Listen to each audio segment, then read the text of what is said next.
बंधु माने आजिर एही कार्यक्रम को आपण मानक स्वागत। आजिर एही कार्यक्रमटे धनु राशि व्यक्ति विशेष मानक पई बहुत गुरुत्वपूर्ण अटे। कारण आजिर एही वीडियो रे आमे माने जानिबा जे धनु राशि व्यक्ति विशेष मानक पई सेप्टेम्बर 2025 किपरि रहिबो। धनु राशि मासिक राशिफल उपरे आजिर एही वीडियो रे आमे माने आलोचना करिबा। धनु राशि व्यक्ति विशेष मानकर स्वास्थ्य, शिक्षा, प्रेम जीवन, वैवाहिक जीवन, भाग्य, क्यारियर एवं व्यापार वाणिज्यर स्थिति किपरि रहिबो एही सेप्टेम्बर 2025 रे से विषय रे विस्तार भाबरे आलोचना करिबा। नवग्रहंकर स्थिति मध्य देखिबा। नवग्रह आपणको केउ भली फल प्रदान करिबारे सक्षम हेबे।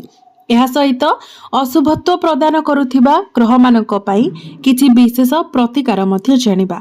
सेथिपई आपणकर मध्य जदि धनुराशि होइथाय तो वीडियोटी को स्किप न करी शेष पर्यंत निश्चय देखंतु एवं वीडियो को लाइक करी चैनल को सब्सक्राइब करि दियंतु। कमेंट बॉक्स रे भक्ति एवं श्रद्धार सहित जय श्री जगन्नाथ, जय मां लक्ष्मी निश्चय देखंतु। तो बंधु माने आसंतु आरंभ करिबा आजिर एही कार्यक्रम को जहा आपणकर जन्म राशि तथा चंद्र राशि उपरे आधारित अटे। तेबे राशि चक्रर 12 गोटी राशि मध्यरु नवम राशि हेउची धनु राशि एवं धनु राशिर राष्ट्राधिपति हेउचंती देवगुरु बृहस्पति। तो बंधु माने सेप्टेम्बर मास आरंभ रे आपणक कुंडलीर तृतीय भावरे विराजमान अछंती राहु, चतुर्थ भावरे विराजमान अछंती शनि, सप्तम भावरे विराजमान अछंती देवगुरु बृहस्पति, अष्टम भावरे विराजमान अछंती शुक्र, नवम भावरे विराजमान अछंती सूर्य, केतु एवं बुध, दशम भावरे विराजमान अछंती मंगल। तो सर्वप्रथमे आसंतु जानिबा आपणकर स्वास्थ्य किपरि रहिबो एही सेप्टेम्बर 2025 रे। तो बंधु माने कुंडलीर प्रथम भावटी होइथाय आपणक स्वास्थ्यर भाव, इम्यूनिटी सिस्टम रो भाव। आपणक प्रथम भावर अधिपति हेउचंती देवगुरु बृहस्पति। तो गुरु आपणक कुंडलीर सप्तम भावरे गोचर करूछंती एवं सप्तम भावरे रही आपणकर प्रथम भाव को देखुछंती। मंगल आपणकर केंद्र रे अछंती एवं सूर्य आपणकर त्रिकोण रे अछंती। तो स्वास्थ्य दृष्टि सेप्टेम्बर मासटी आपणक पई केवल भल ही नुहे बहुत भल रहिबो। जदि प्रथमरु आपणकर स्वास्थ्य जनित कोनोसी समस्या लागि रहितिला, स्वास्थ्य को नेकी आपण चिंतित रहुतिले, तो वर्तमान आपणक स्वास्थ्य रे सुधार आसीबो। जदि पूर्वरु आपणकर स्टमक रिलेटेड किछि प्रॉब्लम थिला, स्किन रिलेटेड किछि प्रॉब्लम थिला, तो एही सेप्टेम्बर मासरे आपण से सबुरे सुधार देखिबाको पाइबे। तो स्वास्थ्य आपणकर एही सेप्टेम्बर मासरे बहुत भल रहिबो। एबे आसंतु जानिबा आपणकर शिक्षा क्षेत्र किपरि रहिबो एही सेप्टेम्बर 2025 रे। तेबे बंधु माने कुंडलीर पंचम भावटी होइथाय आपणकर शिक्षार भाव। आपणक पंचम भावर अधिपति हेउछंती मंगल। मंगल आपणक कुंडलीर दशम भावरे गोचर करूछंती, केंद्र रे गोचर करूछंती। 14 सेप्टेम्बर परे मंगल आपणकर एकादश भाव को गोचर करिवे। सेतेबेले मध्य मंगलंकर दृष्टि आपणकर पंचम भाव उपरे रहिबो। बुध एवं सूर्यंकर स्थिति मध्य बहुत भल रहुछि। तो आमे जदि कहिबा तो एही वर्षर सबुठारो भाग्यशाली मास एही सेप्टेम्बर मास ही आपणक पई रहिबो। पाठपढ़ा दृष्टि सेप्टेम्बर मासटी आपणक पई सर्वोत्तम रहिबो। कारण मंगलंकर दृष्टि निजर स्वगृह आपणकर पंचम भाव उपरको रहुछि। शुक्र मध्य आपणकर त्रिकोण रे गोचर करिवे एवं बुधंकर स्थिति मध्य बहुत मजबूत रहुछि। तो हे सेप्टेम्बर मासरे पाठ पढ़ा रिलेटेड आपण जहाँ भी डिसीजन नेबा पई चाहुचंती, जहाँ भी स्टेप नेबा पई चाहुचंती, किछि एडमिशन किबा फॉर्म फिलअप करबा पई चाहुचंती, तो आपणक पई समय बहुत भल रहिबो। सेप्टेम्बर मासरे जदि आपणकर किछि एग्जाम अछि तो एग्जाम मध्य आपणक पई बहुत भल रहिबो। पाठ पढ़ारे आपणकर आग्रह बढ़िबो, पाठ पढ़ारे आपण उन्नति करिवे। एबे आसंतु जानिबा आपणकर प्रेम जीवन किपरि रहिबो एही सेप्टेम्बर 2025 रे। तो बंधु माने कुंडलीर पंचम भावटी आपणकर शिक्षार भाव हेबा सहित पंचम भावटी मध्य होइथाय आपणक प्रेम जीवनर भाव एवं संतानर भाव। तो आपणक पंचम भावर अधिपति हेउछंती मंगल। मंगल आपणक कुंडलीर दशम भावरे गोचर करूछंती एवं आपणक राशिर अधिपति गुरु आपणकर सप्तम भावरे गोचर करूछंती। तो आपणकर प्रेम जीवन एही सेप्टेम्बर मासरे 70% भल रहिबो। आपणको आपणकर पार्टनर को कारणरू किछि शिखिबाकू मिलि पारे। आपणको आपणक पार्टनर को तरफरू संपूर्ण सपोर्ट मध्य मिलिबो। जदि कोनोसी कार्य पई आपण तांकर सहायता दरकार करंती तो से आपणको पूर्ण रूप रे सहायता करिवे। आपणक मध्यरे भाइब्स कनेक्शन बहुत भल रही। मंगल जेतेबेले आपणकर एकादश भाव को चली जिबे तो मंगलंकर दृष्टि आपणकर पंचम भाव उपरे रहिबो एवं गुरु मध्य आपणकर सप्तम भाव रे केंद्र रे गोचर करूछंती। तो आपणकर पार्टनर एही मासरे आपणक पई बहुत किछि करिवे। तो प्रेम जीवन मध्य एही सेप्टेम्बर मासरे आपणकर बहुत भल रहिबो। एबे आसंतु जानिबा आपणकर वैवाहिक जीवन किपरि रहिबो एही सेप्टेम्बर 2025 रे।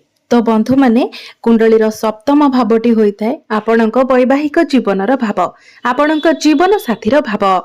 आपणक सप्तम भावर अधिपति हेउछन्ती बुध। बुध आपणक कुंडलीर नवम भावरे गोचर करूछन्ती एवं 15 सेप्टेम्बर को बुध आपणकर दशम भाव को चलन करिवे। सेठारे मध्य बुधंकर स्थिति बहुत भल रहिबो एवं आपणकर सप्तम भावरे गुरु गोचर करूछन्ती। तो मोटामोटी देखिबाको गले सबु दृष्टिरु सेप्टेम्बर मासटी आपणक पई बहुत भल रहुछि, कारण आपणकर सप्तम भावरे शुभ ग्रह विराजमान अछन्ती एवं आपणकर सप्तम भावर अधिपति मध्य शुभ स्थान रे गोचर करूछन्ती।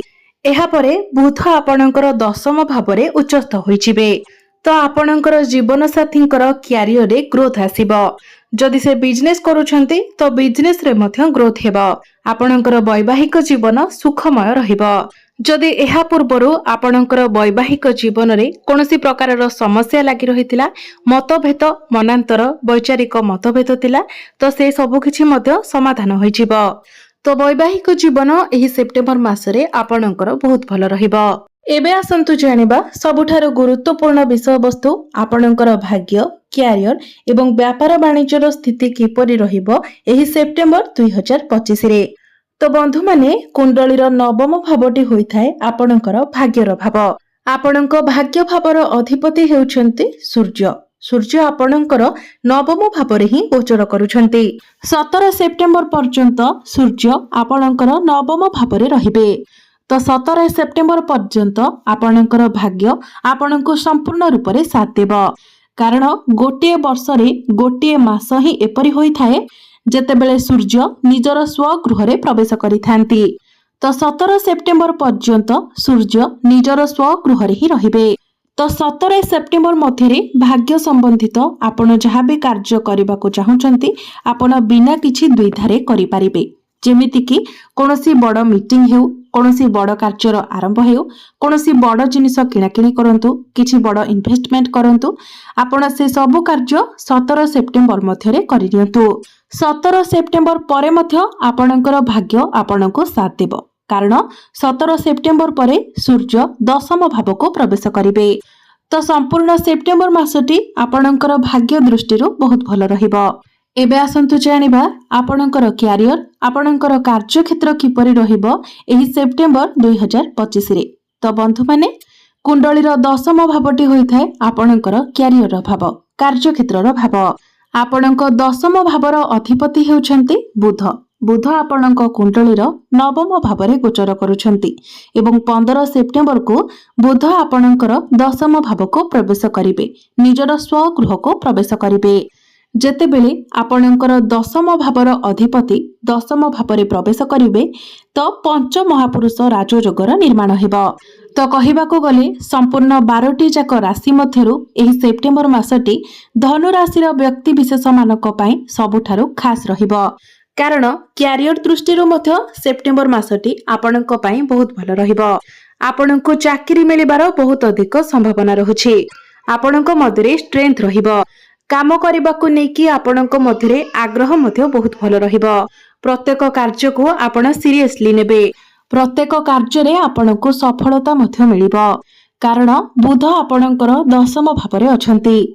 जो मानक निकटरे चाकरी नाही, आपण चाकरी पाए प्रिपेयर हेउछंती, तो आपणको चाकरी मिलिबार मध्य बहुत अधिक संभावना रहुछि, कारण प्रत्येक ग्रह मानकर स्थिति बहुत मजबूत रहुछि बिजनेस को लेकिन मध्य सेप्टेम्बर मासटी आपणक पई बहुत भल रहिबो कारण बुधंकर स्थिति बहुत मजबूत रहुछि।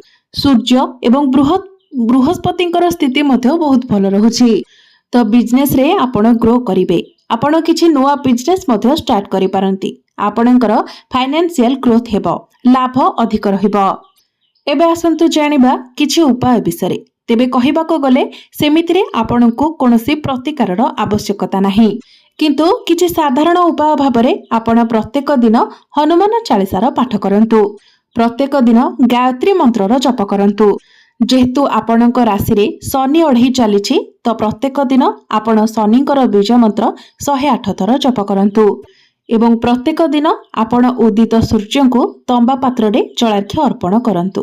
तो बंधु माने आपणकर जीवन मंगलमय हेउ, एहा ही ईश्वरंक निकटरे मोर प्रार्थना।